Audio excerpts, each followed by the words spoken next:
श्रीगुरुभ्यो नमः हरिः ओम ओम नमः सूर्यः पितामहो व्यासः वसिष्ठो त्रिपराशरः कश्यपो नारदो गार्ग्यः मरीचिर्मुनिरङ्गिराः लोमशः पौरुषश्चैव चवनो जवनो भृगुः शवनकोऽष्टादशश्चेति ज्योतिष्शास्त्रप्रवर्तकाः नमो ಋಷಿಭ್ಯಃ ನಮೋ ಮಹದ್ಭ್ಯಃ. ಪ್ರಿಯ ವೀಕ್ಷಕರೇ, ಭಗವಂತ ಶುಭವನ್ನು ಉಂಟು ಮಾಡಲಿ. ಅಕ್ಟೋಬರ್ ತಿಂಗಳಲ್ಲಿ ಸಿಂಹರಾಶಿಯವರಿಗೆ ಹೇಗಿದೆ ಮಾಸ ಭವಿಷ್ಯ ಎಂಬುದನ್ನು ತಿಳ್ಕೊಳ್ಳೋಣ. ನೋಡಿ, ರಾಶಿಯಲ್ಲಿ ಕೇತು, ಹಾಗೆ 2ನೇ ರಾಶಿಯಲ್ಲಿ ಶುಕ್ರ, 3ನೇ ರಾಶಿಯಲ್ಲಿ ರವಿ ಬುಧ ಶುಕ್ರರು ಕೂಡ 3ನೇ ರಾಶಿಯಲ್ಲಿ, ರವಿ ಬುಧ ಕುಜರು 3ನೇ ರಾಶಿಯಲ್ಲಿ, ಹಾಗೆ ಇನ್ನು ಸಪ್ತಮ ರಾಶಿಯಲ್ಲಿ ರಾಹು, ಅಷ್ಟಮದಲ್ಲಿ ಶನಿ, ಹಾಗೆ 18ನೇ ತಾರೀಕಿನವರೆಗೂ ಕೂಡ ಗುರುವು ಏಕಾದಶ ರಾಶಿಯಲ್ಲಿ, ಅನಂತರದಲ್ಲಿ ಗುರುವು ಕೂಡ 12ನೇ ರಾಶಿಗೆ ಬರುತ್ತಾನೆ. ಹಾಗಾಗಿ ಗುರುವು ಕೂಡ ಸ್ವಲ್ಪ ಬಲವಂತನಾದಂಥ ಗುರುವು ಕೂಡ 18ನೇ ತಾರೀಕು ಅನಂತರದಲ್ಲಿ ನಿಮ್ಮ 12ನೇ ರಾಶಿಗೆ ಬರ್ತಾನೆ. ಇನ್ನು ಒಂದು ಹಂತಕ್ಕೆ 2ನೇ ರಾಶಿಯ ಶುಕ್ರನೂ ಕೂಡ ಪ್ರಬಲವಾಗಿದ್ದಾನೆ, ರಾಶಿಯಲ್ಲಿರುವಂತಹ ಕೇತುವು ಕೂಡ ಪ್ರಬಲವಾಗಿದ್ದಾನೆ. ಹೀಗೆಲ್ಲ ಒಂದು ಗ್ರಹಸ್ಥಿತಿ ಇದೆ. ಇನ್ನು ಮಘಾ ನಕ್ಷತ್ರ 1, 2, 3, 4ನೇ ಪಾದ, ಹಾಗೆ ಹುಬ್ಬ ನಕ್ಷತ್ರ 1, 2, 3, 4ನೇ ಪಾದ, ಉತ್ತರ ನಕ್ಷತ್ರ 1ನೇ ಪಾದ. ವಿಡಿಯೋ ಮುಗಿವರೆಗೂ ಕೂಡ ನೀವು ನೋಡ್ತಾ ಇರಿ.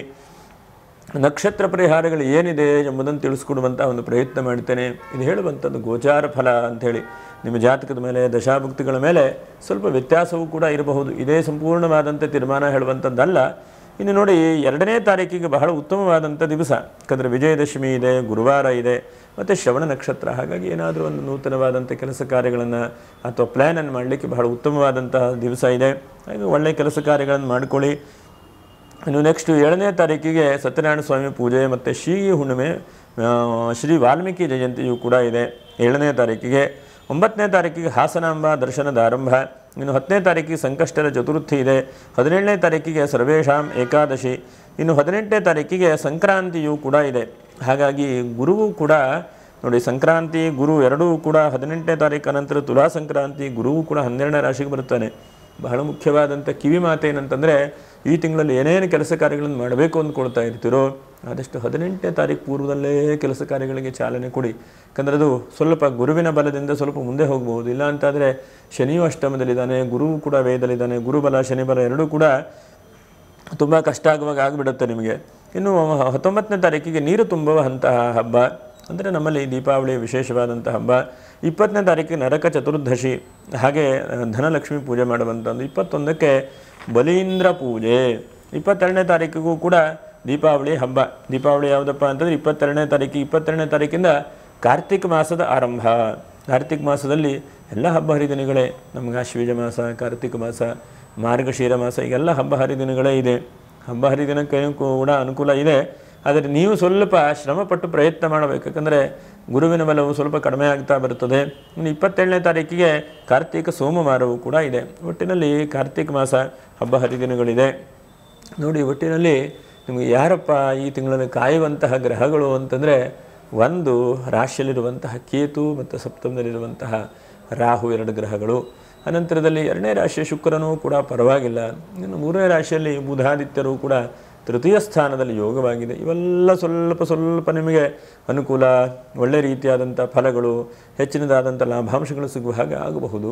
ಒಟ್ಟಿನಲ್ಲಿ ಕಿವಿ ಮಾತೇನಪ್ಪ ಅಂತಂದರೆ, 18ನೇ ತಾರೀಕು ಪೂರ್ವದಲ್ಲಿ ಎಲ್ಲ ಕೆಲಸ ಕಾರ್ಯಕ್ಕೂ ಕೂಡ ಚಾಲನೆ ಕೊಡಿ, ಅದು ಬಹಳ ಒಳ್ಳೆಯದು ಅಂತೇಳಿ ಹೇಳ್ತೇನೆ.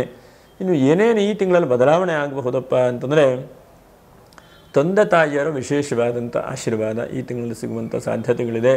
ಅವರೇ ನಿಮಗೆ ಆಶೀರ್ವಾದ, ಅವರೇ ನಿಮಗೆ ಬಲ, ಅಥವಾ ಅವರನ್ನು ದಿವಸ ಪ್ರತಿನಿತ್ಯ ಅವರಿಗೆ ನಮಸ್ಕಾರ ಮಾಡಿಕೊಂಡು ನಿಮ್ಮ ಕೆಲಸ ಕಾರ್ಯಕ್ಕೆ ತೆರಳಿ, ಅದು ನಿಮಗೆ ಈ ತಿಂಗಳಲ್ಲಿ ಬಹಳ ಪ್ಲಸ್ ಪಾಯಿಂಟ್ ಆಗುತ್ತೆ.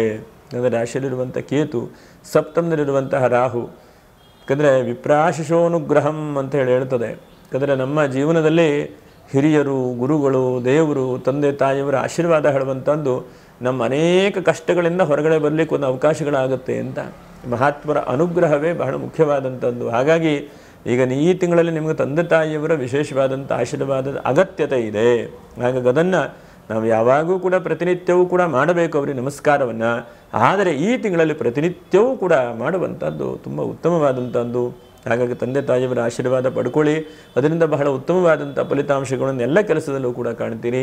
ಹಾಗೆ 2ನೇದಾಗಿ ಧನಸ್ಥಾನದ ಶುಕ್ರ ವಿಪರೀತ ಆದಂಥ ಖರ್ಚಾಗ್ತಾ ಇದೆ. ಎಲ್ಲ ಕಡೆಗೂ ಕೂಡ ಹಣಕಾಸಿನ ಮುಗ್ಗಟ್ಟು, ಒತ್ತಡ ಹೀಗೆ ಆಗ್ತಾ ಇದೆ.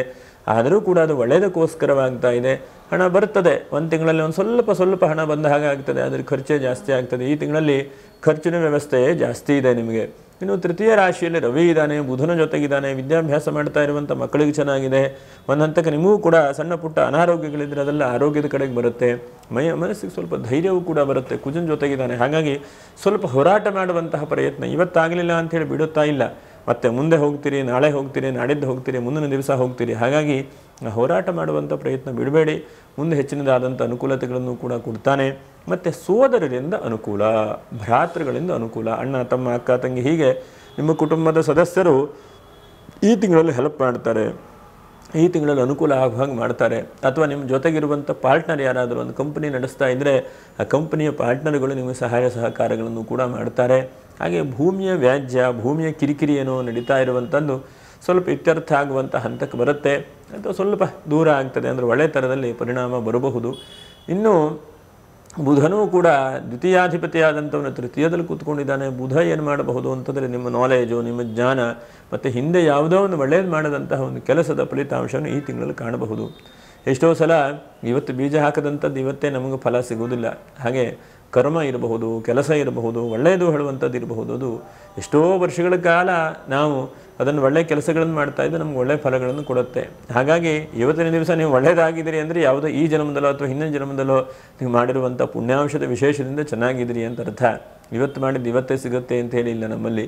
ಹಾಗಾಗಿ ಯಾವುದೋ ಅನಿರೀಕ್ಷಿತವಾದಂತಹ ವ್ಯಕ್ತಿ, ಅನಿರೀಕ್ಷಿತವಾದಂಥ ಘಟನೆ ಅಥವಾ ಯಾವುದೋ ಒಂದು ವ್ಯಕ್ತಿಯಿಂದ ನಿಮ್ಗೆ ಈ ತಿಂಗಳಲ್ಲಿ ಅನುಕೂಲವಾಗುತ್ತೆ ಅಂತೇಳಿ ಹೇಳಬಹುದು. ಯಾಕಂದರೆ ನಿಮ್ಮ ಜೀವನದಲ್ಲಿ ಸುಮ್ಮನೆ ಕೂತ್ಕೊಂಡು ಇರ್ತೀರಿ, ಯಾವುದು ಈ ತಿಂಗಳಲ್ಲಿ ಇಷ್ಟೆಲ್ಲ ಸಮಸ್ಯೆ ಇದೆಯಪ್ಪ, ಏನು ಮಾಡಬೇಕು? ಯಾಕಂದರೆ ಸಿಂಹರಾಶಿಯವರಿಗೆ ಏನಾಗಿದೆ, ಎಲ್ಲ ಕಡೆಗೂ ಒತ್ತಡವೇ, ಯಾವುದಾದ್ರು ಸಮಾಧಾನ ಇದೆಯಾ ನಿಮಗೆ?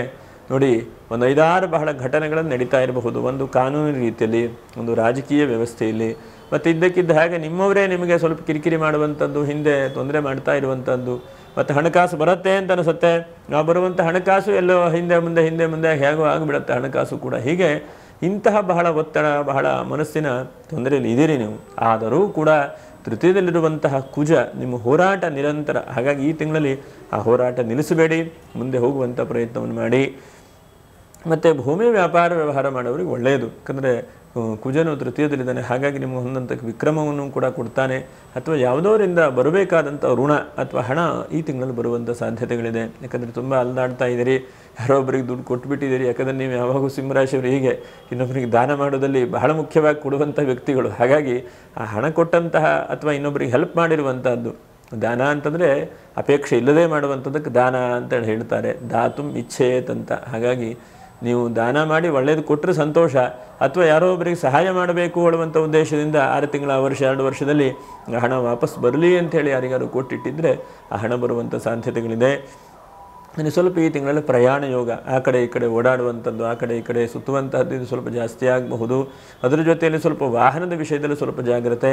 ನೀವು ಎಲ್ಲಿ ವಾಹನ ನಿಲ್ಲಿಸ್ತೀರೋ, ಎಲ್ಲಿ ವಾಹನ ಪಾರ್ಕಿಂಗ್ ಮಾಡ್ತಿರೋ ಸ್ವಲ್ಪ ಹುಷಾರಿಕೆ ವಹಿಸ್ಕೊಳ್ಳಿ. ಎಲ್ಲೇನಾದ್ರು ಯಾರು ಬಂದು ವಾಹನವನ್ನು ಎತ್ಕೊಂಡು ಹೋಗಬಹುದು, ಅಥವಾ ಸ್ವಲ್ಪ ಕಳ್ಳತನ ಆಗಬಹುದು. ಅಥವಾ ಅದ್ರ ಜೊತೆಗೆ ಇನ್ನೊಂದು ಬಹಳ ಮುಖ್ಯವಾಗಿ ಗಮನಿಸುವಂಥದ್ದು, ಎಲ್ಲೋ ಚೆನ್ನಾಗಿ ನಿಲ್ಲಿಸಿರ್ತೀರಿ, ಮೇಲಿಂದ ತೆಂಗಿನಕಾಯಿ ಬಿದ್ದ ಗ್ಲಾಸೆ ಹೊಡೆದು ಹೋಗ್ಬೋದು. ಹೀಗೆ ನೀವು ಸ್ವಲ್ಪ ವಾಹನದ ವಿಷಯದಲ್ಲಿ ಈ ತಿಂಗಳು ತುಂಬ ಜಾಗ್ರತೆ ವಹಿಸ್ಕೊಳ್ಬೇಕು. ಇನ್ನು ಏನೇನು ದಾರಿಗಳು ಒಳ್ಳೆ ರೀತಿಯಲ್ಲಿ ಆಗುವಂಥದ್ದು ಅಂತಂದರೆ, ನಮ್ಮ ಒಂದು ಹೋರಾಟಕ್ಕೆ ಪ್ರತಿಫಲವು ಕೂಡ ತಕ್ಕ ಮಟ್ಟಿಗೆ ಒಳ್ಳೆ ರೀತಿಯಾಗಿ ಸಿಗಬಹುದು. 2 ದಿವಸ 3 ದಿವಸ ಕೆಲಸ ಇಲ್ಲ ಅಂಥೇಳಿ ಬೇಜಾರಾಗಬೇಡಿ. ಯಾವುದೋ ಒಂದು ದಿವಸವೇ ನಿಮಗೆ ಮಿಕ್ಕಿರುವಂತಹ ದಿವಸದ ಹಣವೂ ಕೂಡ ಬರುವಂಥ ಸಾಧ್ಯತೆಗಳಿದೆ. ಮತ್ತು ಆದಷ್ಟು ಭಗವಂತನನ್ನು ಧ್ಯಾನ ಮಾಡ್ತಾ ಇರಿ ಈ ತಿಂಗಳಲ್ಲಿ. ಭಗವಂತನ ಎಲ್ಲೋ ಒಂದು ಕಡೆ ನಿಮಗೆ ಅನುಕೂಲತೆಗಳನ್ನು ಕೊಡ್ತಾನೆ. ಭಗವಂತನ ಪ್ರತ್ಯಕ್ಷವಾಗಿ ನಿಮಗೆ ಫಲ ಕೊಡದೇ ಇದ್ದರೂ ಕೂಡ ಯಾರದೋ ಮೂಲಕವಾದರೂ ಕೂಡ ನಿಮ್ಮ ಫಲಗಳನ್ನು ಒಳ್ಳೆ ರೀತಿಯಾಗಿ ಸಿಗುವ ಹಾಗೆ ಮಾಡ್ತಾನೆ. ಅನಿರೀಕ್ಷಿತವಾದಂತಹ ಯಾವುದೋ ವ್ಯಕ್ತಿ ಸಿಕ್ಕಿ ಏನಾದರೂ ಸ್ವಲ್ಪ ಲಾಭಾಂಶಗಳು ಆಗುವ ಹಾಗೆ ಆಗುತ್ತೆ.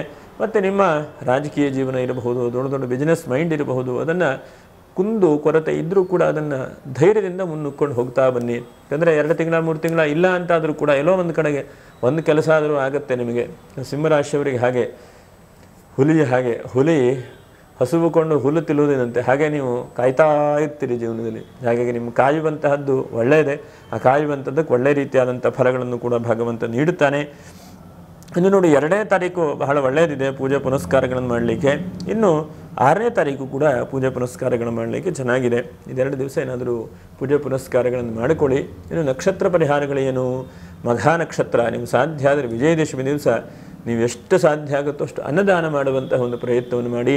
ಹುಬ್ಬ ನಕ್ಷತ್ರ ವಿಷ್ಣು ಸಹಸ್ರನಾಮ ಈ ತಿಂಗಳಲ್ಲಿ ಹುಬ್ಬ ಹುಬ್ಬ ಅಂತಲೇ ಕರೀತಾರೆ. ವಿಷ್ಣು ಸಹಸ್ರನಾಮ ಪ್ರತಿನಿತ್ಯ ಪಠನೆ ಮಾಡಿ. ವಿಷ್ಣು ಸಹಸ್ರನಾಮ ಬಹಳ ಒಳ್ಳೆಯದಾದಂಥದ್ದು.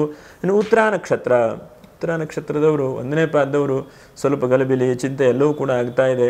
ಹಾಗಾಗಿ ಒಂದು ಹಣತೆಯಲ್ಲಿ ದೀಪ ಹಚ್ಚುವಂತಹ ಒಂದು ಪ್ರಯತ್ನವನ್ನು ಮಾಡಿ. ಈ ತಿಂಗಳು 1ನೇ ತಾರೀಕಿಂದ ಕೊನೆಯವರೆಗೂ ಕೂಡ ನೋಡಿ, 1ನೇ ತಿಂಗಳು ನವಮಿ ಇದೆ, ಆಯುಧ ಪೂಜೆ ಮಾಡುವಂಥ ದಿವಸ ಇದೆ. ಈ ತಿಂಗಳು ಕೊನೆಯವರೆಗೂ ಕೂಡ ದೀಪವನ್ನು ಹಚ್ಚಿ ದೀಪಕ್ಕೆ ನಮಸ್ಕಾರ ಮಾಡಿಕೊಳ್ಳಿ.